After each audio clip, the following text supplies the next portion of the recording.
Hello friends, welcome back to my channel. இன்றைக்கி நம்ம சேனலில் நல்ல சாஃப்டான புசு புசுன்னு பூரியும் அதுக்கு தொட்டு சாப்பிட்றதுக்கு உருளைக்கிழங்கு மசாலா தான் செய்ய போகிறேன். உருளைக்கிழங்கு மசாலா செய்கிறதுக்கு 3 மீடியம் சைஸ் உருளைக்கிழங்கு எடுத்துருக்கிறேன். 1 கப் அளவுக்கு பச்சை பட்டாணி எடுத்துருக்கிறேன். பச்சை பட்டாணி சேர்த்து செஞ்சோம்னா ஹோட்டலில் சாப்பிட்ற அதே டேஸ்ட் இருக்கும். இப்போ இது ரெண்டுமே நல்லா வாஷ் பண்ணிவிட்டு வேக வச்சு எடுத்துக்கோங்க. அடுத்து பேனில் 2 ஸ்பூன் அளவுக்கு ஆயில் ஆட் பண்ணிக்கிங்க. ஆயில் நல்லா ஹீட் ஆகினதுக்கப்புறம் 1 ஸ்பூன் அளவுக்கு கடுகு சேர்த்துக்குங்க. 1/2 ஸ்பூன் அளவு பெருஞ்சீரகம் சேர்த்துக்குங்க.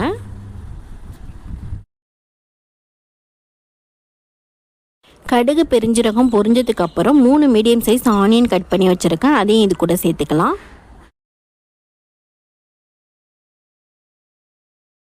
ஆனியன் சேர்த்ததுக்கப்புறம் பச்சை வாசனை போகிற வரைக்கும் நல்லா வதக்கணும்.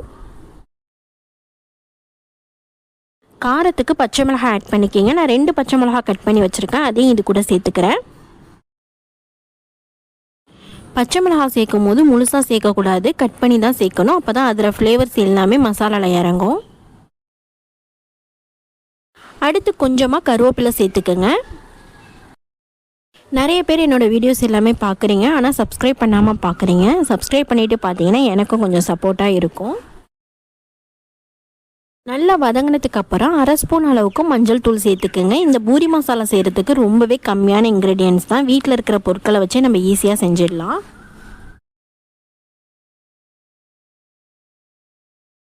அடுத்து வேக வச்சு எடுத்துருக்கிற பட்டாணி உருளைக்கிழங்கு இது கூட சேர்த்துக்கலாம்.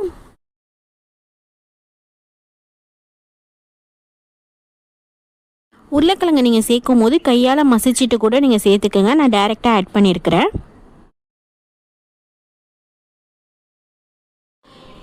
இப்போ பட்டாணி உருளைக்கிழங்கு நல்லா மிக்ஸ் ஆகிடுச்சு. 1-2 தென்படுற மாதிரி உருளைக்கிழங்க மசிச்சிக்கிங்க. அடுத்து தேவையான அளவுக்கு தண்ணி சேர்த்துக்கலாம். அடுத்து தேவையான அளவுக்கு உப்பு சேர்த்துக்குங்க. நான் 1/2 ஸ்பூன் அளவுக்கு உப்பு ஆட் பண்ணியிருக்கிறேன்.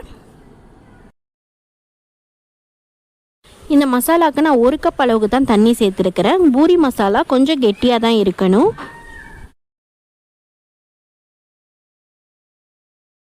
தண்ணி சேர்த்ததுக்கப்புறம் லோ ஃப்ளேமில் 5 நிமிஷம் நல்லா கொதிக்க விடணும். கொதி வந்ததுக்கப்புறம் 1 ஸ்பூன் அளவு கடலை மாவை கொஞ்சமாக தண்ணி ஊற்றி மிக்ஸ் பண்ணி இது கூட சேர்த்துக்குங்க.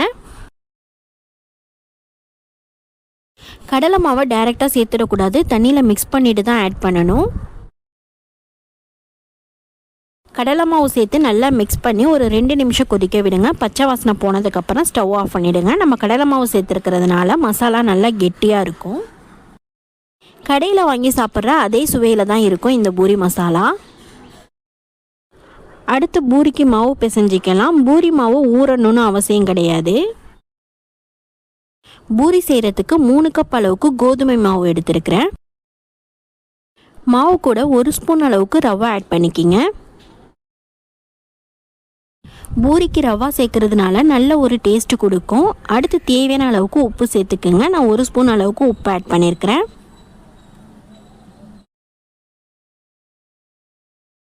நீங்கள் எந்த அளவு மாவு ஆட் பண்ணுறீங்களோ அதுக்கு தகுந்த மாதிரி உப்பு சேர்த்துக்குங்க. இப்போ இது எல்லாத்தையுமே நல்லா மிக்ஸ் பண்ணிக்கலாம்.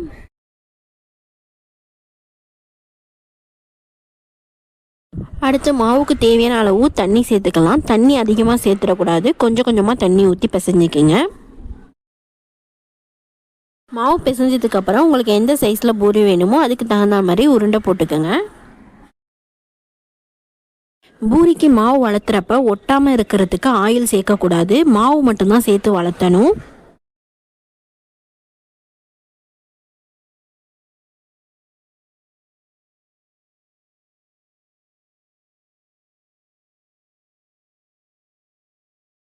இந்த மாதிரி கொஞ்சம் மொத்தமாக வளர்த்தணும், அப்போ தான் பூரி நல்லா உப்பி வரும். வளர்த்துனதுக்கப்புறம் உங்களுக்கு ஒரே ஷேப்பில் வேணும்னா நீங்கள் டிஃபன் பாக்ஸ் மூடியை வச்சு கட் பண்ணிக்கிங்க.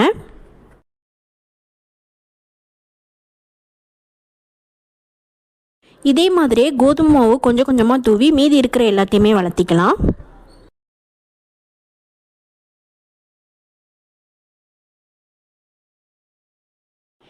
நான் சொல்லியிருக்க இந்த சின்ன சின்ன டிப்ஸை நீங்கள் ஃபாலோ பண்ணுங்கள். கண்டிப்பாக கடையில் சுடுற மாதிரியே நமக்கு பூரி வீட்லேயும் புஷ்ஷுன்னு வரும். வீடியோக்காக நான் 3 செஞ்சு வச்சுருக்கிறேன். இப்போ அதை நம்ம பொரிச்சு எடுத்துக்கலாம். பேன் ஹீட் ஆகினதுக்கப்புறம் தேவையான அளவுக்கு ஆயில் சேர்த்துக்கலாம். பூரிக்கு கொஞ்சம் கூடுதலாக தான் ஆயில் தேவைப்படும்.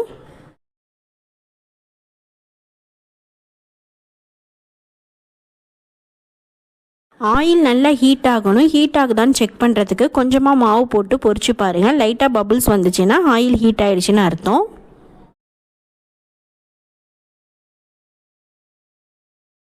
ஆயில் ஹீட் ஆகினதுக்கப்புறம் லோ ஃப்ளேமில் வச்சுட்டு பூரி ஒவ்வொன்றா போட்டு எடுத்துக்கலாம். பூரி பொரியிறப்ப இந்த மாதிரி கரண்டியால் நடுவில் ப்ரெஸ் பண்ணணும். அடுத்து கொஞ்சமாக ஆயில் எடுத்து மேலே இந்த மாதிரி தெளிக்கணும். அப்போ தான் பூரி நல்லா புஷ்ஷுன்னு வரும். பூரி பொரிக்கிறப்ப லோ ஃப்ளேமில் வச்சு தான் நீங்கள் பொரிக்கணும். அதே சமயம் ஆயிலும் நல்லா ஹீட்டாக இருக்கணும்.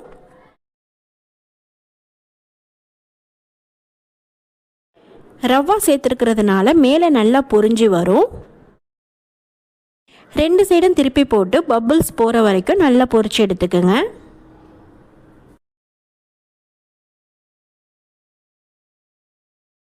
மீதி இருக்கிற மாவையும் இந்த மாதிரியே பூரி போட்டு பொரிச்சு எடுத்துக்கலாம்.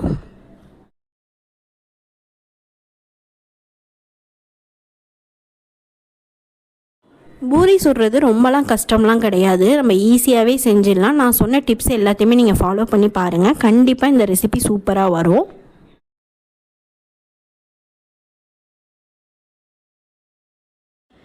ஓகே ஃப்ரெண்ட்ஸ், நல்ல சூப்பரான புசு புசுன்னு பூரி ரெடி ஆகிடுச்சு. இந்த ரெசிபி நீங்கள் வீட்டில் கண்டிப்பாக ட்ரை பண்ணி பாருங்கள். எப்படி இருக்குங்கிறத எனக்கு கமெண்ட்டில் சொல்லுங்கள். என்னோடய வீடியோஸ் எல்லாம் உங்களுக்கு பிடிச்சிருந்தா லைக் பண்ணுங்கள். என்னோடய சேனலை சப்ஸ்கிரைப் பண்ணாதவங்க சப்ஸ்கிரைப் பண்ணிங்க.